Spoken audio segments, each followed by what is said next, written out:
बताइए क्या जयमाला विवाह पद्धति में है? मैं और इस सभा में भी एक से एक विद्वान लोग बैठे हैं, क्या विवाह पद्धति में जयमाला जैसी कोई रिवाज है? तो मेरे हिसाब से नहीं। जयमाला केवल प्यारे प्रभु रघुनाथ जी की हुई थी, क्योंकि भारत भूमि में प्यारे प्रभु ने वो काम किया था जो देश देश के भूपति नहीं कर पाए। रघुनाथ जी ने जनक को धनुष तोड़ा था, तो महाराज जनक जी ने मैया जानकी जी से वरमाला पहनाया। ठीक है, चलन में है, अच्छी बात है, पर ये विवाह पद्धति में नहीं है। और अगर होती तो जयमाला चली कैसा होता है तो बताओ। आप भली राजधानी में बैठे हो, पर सत्य बात बताओ, जयमाला चली कब से है? आज से 30 साल पहले जो उनको ब्याह हो तो भैया तुम्हारी जयमाला भाई थी? नहीं भाई, नहीं भाई, हमें पता है। ऐसे पति पत्नी को जब विवाह होता था, विवाह की चर्चा है, विवाह की चर्चा हो जाए, थोड़ी मर्यादा भी आ जाए और आप सबका आनंद भी आ जाए, तो पहले वरमाला नहीं हुआ करती थी। नहीं, ऐसे वर दिखाई भी नहीं होती थी।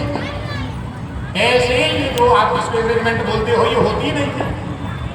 हरे मंडप के नीचे चढ़ाव चढ़ने के बाद भावर में जब पति पत्नी एक दूसरे के सामने आते थे, तो ब्राह्मण साक्योचार बखान करने के बाद, अंदर तक का वस्त्र अलग करने के बाद एक दूसरे को दिखाते थे, ले बेटी, ये तेरे पिता ने तुझे विष्णु के रूप में पति वरण किया है, इसको तू वर्ण कर ले, अपने जीवन का आनंद ले ले।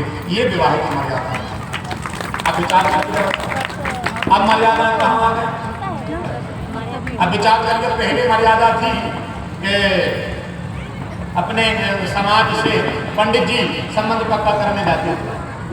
धनी गृहस्थी नहीं जाता था, पंडित जी जाते थे, संबंध पक्का करके आते थे। फिर दादा जान लगे, दादा जान लगे, दादा के बाद फिर पापा जान लगे, पापा के बाद भैया खुदा ही जान लगो, और आज भगवान की इसी कृपा भाई के भैया घरे गए तो दिन जान लगे। विचार करिए जरा, और सब तरह करियो भागो, विचार करिए, सब तरह करे करियो भागो। पहले बारात जाती थी, बारात जाना बंद हो गया। अब हमें तो ऐसा लग रहा है, छोटे को बड़ी बात नहीं हो, 2-5 साल बाद समय आने वालों है, बिना में अठे स्टेज पर माला लेके भैया खड़े, देखिए तुम्हारा समय आ, बिना स्टेज पर बैठे और माला भैया लेकर खड़े है। हमें तो चिंता जा है कि गए हैं कहाँ, हमें तो चिंता जा है कि गए हैं कहाँ, क्योंकि मैया जानकी जी माला लेके चली, या हमारी बेटियां जब माला लेके जाती हैं तो सखियां बड़े मंगल गीत गाती हैं, धीरे चलो सुकुमार, सुकुमार सिया प्यारी, धीरे चलो सुकुमार, बेटी के लिए गाया जाता है। अब जब भैया माला लेके पढ़ जाता है, विचार करिए कैसा कैसा समय आता है। और जरा गहराई में देखें आप सब, क्योंकि आज विवाह का पर्व है, शिव विवाह बड़ी कथा है और बड़ी भाव की कथा है, दो दंपति की कथा है। दुनिया के पहले दंपति है महादेव भगवान भोलेनाथ मैया पार्वती, तुम माया भगवान शिव सकल जगत के मात, नाय चरण मुनीश्वर चले पुनि हर करता। दुनिया के पहले माता पिता है भगवान भोलेनाथ मैया पार्वती, और दुनिया के पहले स्त्री पुरुष है महाराज मनु और शत्रुपा, जिनसे मैथुन कृति बनी है। तो पहले माता पिता की शादी है, हम देखेंगे ऐसी भाई। अब जैसे आजकल की शादियां कैसी है, हमने कल आपको बताया था, ऐसी आजकल की शादी। विवाह एक ऐसी चीज है कि जिसका नहीं हुआ है उसके दिल से पूछो। ये जब बाजे बजा तो ऐसा लगा कि हमारे कबेबाज है। विचार करना जरा आप सब, जब विवाह के बाजे बजे थे तो ऐसा लगता है भगवान हमारे कबेबाज है, और जे को होगा वो सोचा थे हमारे पास 9 बजे थे। विवाह एक ऐसी चीज है कि जिसका नहीं हुआ है उसके दिल से पूछो, और जिनको होगा उनकी छाती से पूछो कि विवाह क्या चीज है। विवाह के पहले का जीवन क्या था साहब, और विवाह के बाद कैसा हो गया पता है आप सबके लिए। जब विवाह नहीं हुआ था, पेयर से साबुन से नहाते थे, मेलोडी सेंट, 500 को बेल्ट, 2000 के जूता, 5000 के कपड़ा, आधा लीटर गाड़ी में पेट्रोल, 2 फटे 20 के नोट पर्स में रखे, टेंशन कोई नहीं, क्योंकि विवाह नहीं हुआ है, चलता है। अजय को विवाह भाव, विवाह के ठीक 2 साल बाद प्लास्टिक के कटे डिब्बा में नरमा लेके और बारों में डाल के कहने लगे कुछ बेअसना है, कहने लगे तुम्हारा दिमाग खराब है, ब्याह होगा। जितने में एक 13 साल 5 मिनट की कोई नहीं आता, विचार करना सकते हैं। विवाह का कर्म पहले का अलग, बाद का अलग हो जाता है। हाँ? पता है विवाह के बाद क्या होता है? जो लोग अमरनाथ डालते थे विवाह से पहले, विवाह के बाद पता हो न का डारो है, पत्नी पूरी बना रही थी, घर गई खेल लगे एक पंथ दो काज। अब आज विवाह का पर्व है, साथ तो चर्चा विवाह की होगी, कुछ मर्यादा से जुड़ी और कुछ आपके श्रृंगार से जुड़ी। श्री शिव महाविवाह की चर्चा हम आप सबसे इस महापर्व में करेंगे। एक सिद्धांत रख दें आपके सामने, विवाह का मतलब क्या है। शिव जी का विवाह जब तक नहीं हुआ, जब तक विवाद ही विवाद रहा। शिव जी का विवाह जब तक नहीं हुआ तब तक विवाद ही विवाद रहा, और जैसे ही महादेव का विवाह हुआ सीधा संवाद चालू हो गया। ये शिव विवाह,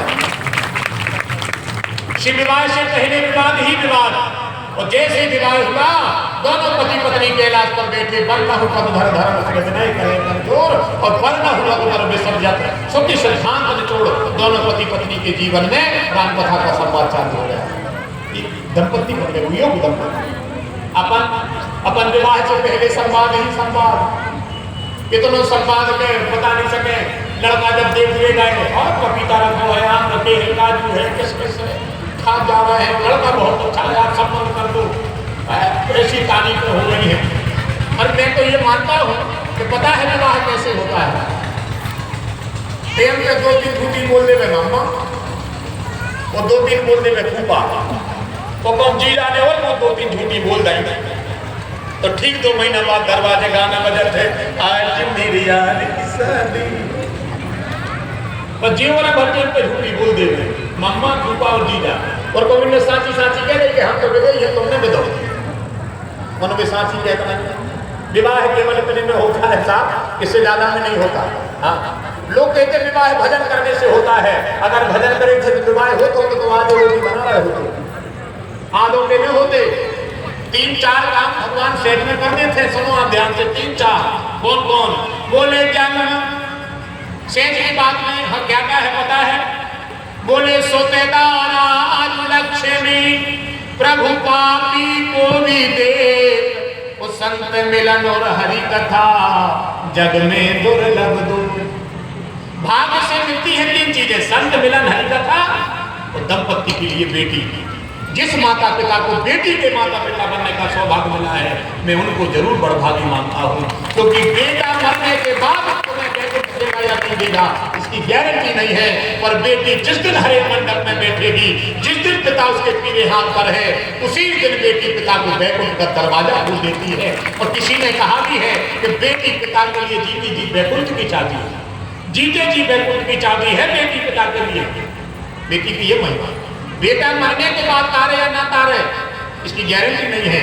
और बेटी को, पर मैं आपसे प्रार्थना करूं साहब, बात अच्छी है, ध्यान में आ गई, अच्छे लोग बैठे, हम अपनी बात रखें। जितनी भी बेटियां बैठी हो बहनों, आप चाहे हमें अपना भैया मानो, चाहे हमें अपने तुम ब्राह्मण मान लो, चाहे तुम हमें ठाकुर जी का पहरी मान लो, चाचा दादा जो आपको संबंध में लगे उससे आप स्वीकार करो। पर मैं आपसे प्रार्थना करूंगा, जितनी भी बेटियां बैठी है, मेरी प्रार्थना है तुमसे, जीवन में अपने पिता से कन्यादान का यज्ञ का अधिकार नहीं छीनना। जिस दिन तुम अपने दाम्पत्य में बात करो, उस दिन कन्यादान का फल अपने पिता को देना, क्योंकि पिता ने बेटी को केवल इसलिए पाला है कि एक दिन हरे मंडल में वो अपनी बेटी का कन्यादान करेगा। मैं प्रार्थना करके जितनी भी बेटियां बैठी हैं, इस जीवन के प्रपंच में मत पड़ना आप सब। ये वास्तविक जीवन नहीं है, एक छोटा सा बल्ब है, फिर हो जाएगा, कोई काम का नहीं रहेगा, केवल पछताना रह जाएगा। मैं हाथ जोड़ करके प्रार्थना करता हूँ, जितनी भी हमारी बहनें बैठी हैं, जिस दिन तुम अपने दाम्पत्य में प्रवेश करो, उस दिन जिस दिन तुम्हारा विवाह तुम्हारा पिता करे, तो मेरी प्रार्थना है बहनों, अपने कन्यादान का यज्ञ का फल अपने पिता को देना। अपने पिता की गोद में बैठ करके और कन्यादान यज्ञ का फल अपने पिता को दे करके फिर तुम अपने पति के साथ जाना। ये मेरी प्रार्थना है तुमसे, क्योंकि पता है लोग कहते हैं बेटी पिता के लिए बोझ है, लोग कहते हैं बेटी पिता की चिंता है। नहीं साहब, बेटी पिता के लिए बोझ नहीं है, बेटी पिता की चिंता नहीं है। बेटी पिता का सम्मान थी, सम्मान है और अपने पिता का सम्मान ही रहेगी। बेटी का जीवन में ये विचार करना। लोग कहते हैं बेटी पिता को टेंशन है, बेटी पिता के लिए टेंशन है। अब इंग्लिश पढ़ने वाले लोग फिर जरा मेरे शब्द के ट्रांसलेट करो। टेन माने 10 सम्माने एक बेटी 10 बेटों के बराबर होती है, ऐसी टेंशन है वो। 10 बेटे मिलकर के जो ना कर पाए तो भारत भूमि की एक बेटी कर देती है। इसलिए बेटी लोग कहते हैं टेंशन है, मैं मानता हूं तो टेंशन है बेटी। और कौन सी टेंशन पता है? 10 बेटों के ऊपर भी 10 बेटे जो काम ना कर पाए वो एक बेटी कर सकती है, ऐसी टेंशन है बेटी। 10 बेटों का काम एक बेटी कर सकती है। और एक मत कहना संसार में आप सबके बेटी पिता के लिए बोझ है, नहीं, बेटी अपने पिता के लिए कभी बोझ नहीं है। इतने लोग बैठे हैं, सबको भगवान ने बेटियां दी हैं, हृदय का हाथ रख के बताओ, क्या बेटी पिता के लिए बोझ होती है? नहीं होती साहब, बोझ नहीं होती। बेटी पिता का सम्मान है साहब। विचार करें आप सब, शिव विवाह में बैठे हो, एक बेटी की चर्चा करें हम आप सबसे, और फिर इस महापर्व में आपको हम लेकर के